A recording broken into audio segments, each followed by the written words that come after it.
Welcome back to the Reality Guys. I'm your host, Billy Blinks, joined as always by my co-host, Brian. Hello. We are back again, another retro review of The Amazing Race Season 1. This is going to be leg 8. So we actually recorded leg 7. After watching leg 7, then we watched leg 8. Now we are going to record here for leg 8. Leg 8 was a very interesting one as well. This one again had two things really interestingly to me, because we'll just lead off the top. This was a non-elimination leg. We knew these came into play after a few legs ago when that occurred. Wasn't surprised. Our stance. We're not big non-elimination leg people. Not that we don't respect and think some of the locations and stuff are cool in those legs, but we like the shows to move, and every other show basically has an elimination every week. And if they don't, they have two the next week. Right. And at least they don't know that it's not a non-elimination. Of course. So no, that would be horrible. Wait a minute. Maybe not. Maybe I'm thinking of the last season, but no, they definitely don't know that it's not until they actually go there. Another thing that was very interesting I was mentioned was that money actually did come into play. Yes. Money came into play with the Guidos when they were trying to sneak into the monument.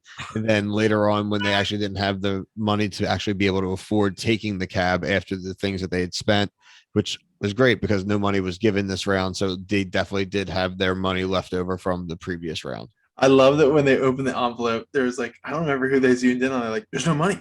There's no money in here. It's like there's flies coming out like you've seen a cartoon. Yeah. There'd be maybe a piece of gum or a Band-Aid in the wallet, just some BS. Also, one of the unfortunate things was a thing that we've seen. It's the bottlenecking phenomenon here at Amazing Race, and it really bit Frank and Marguerite in the butt because they used the fast forward. I thought it was a great move. They did get a ton of rest compared to everyone else.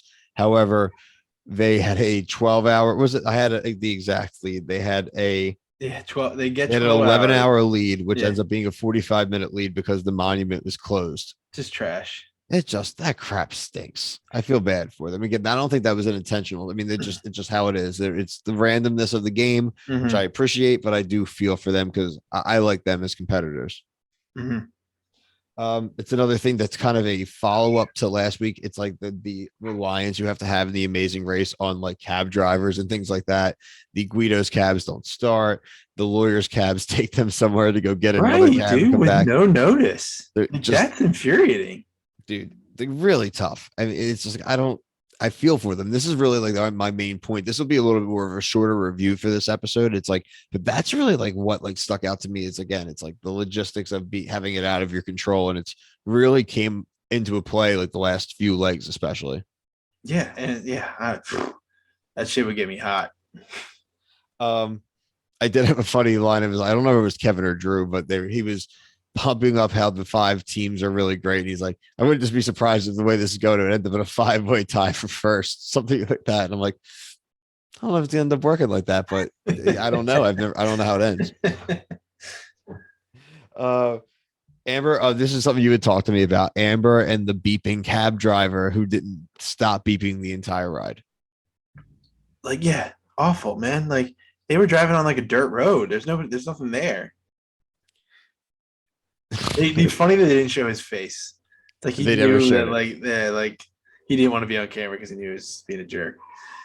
The something else you would kind of mention, kind of a regional bias thing where the men were kind of ignoring the women in certain ways. Women couldn't get train ticket purchases. They were just blowing them off. Said it took them 2 hours to be able to just buy tickets. It took everyone else 5 minutes. It's just crazy. I couldn't even, I'm not going to speak on it, but I couldn't imagine you're in a foreign country and people won't talk to you. It's got to be all. Not even try. It's crazy. The main other thing I wanted to point out for this leg was the roadblock of walking through the rat infested temple to go pick up the clue. How would you have done that? Yeah, I mean, I just side note, what shoes would you wear on the show? Would you wear I wear my Timberland stompers, I think. It's so fun. I probably have some kind of light sneaker, just something where I could just kind of feel nimble. I don't know. I'm not really sure. I don't know. I would probably wear sneakers as well, Bill, but I would need to have the stompers in the back because there's no way in hell I'm sliding my feet. I would just be walking. I would just kill those rats. I don't care how sacred they are. Disgusting. Filthy creatures. Filthy creatures. The rats really don't bother me. The mice don't really bother me. I would have done it too. I agree. But it was, again, it's a very interesting thing. And it's a really cool thing about the Amazing Race is you see these Yeah, it's species cool you culture. never would have thought you would have came across, honestly. Rats, man. Nah. They're vermin for a reason.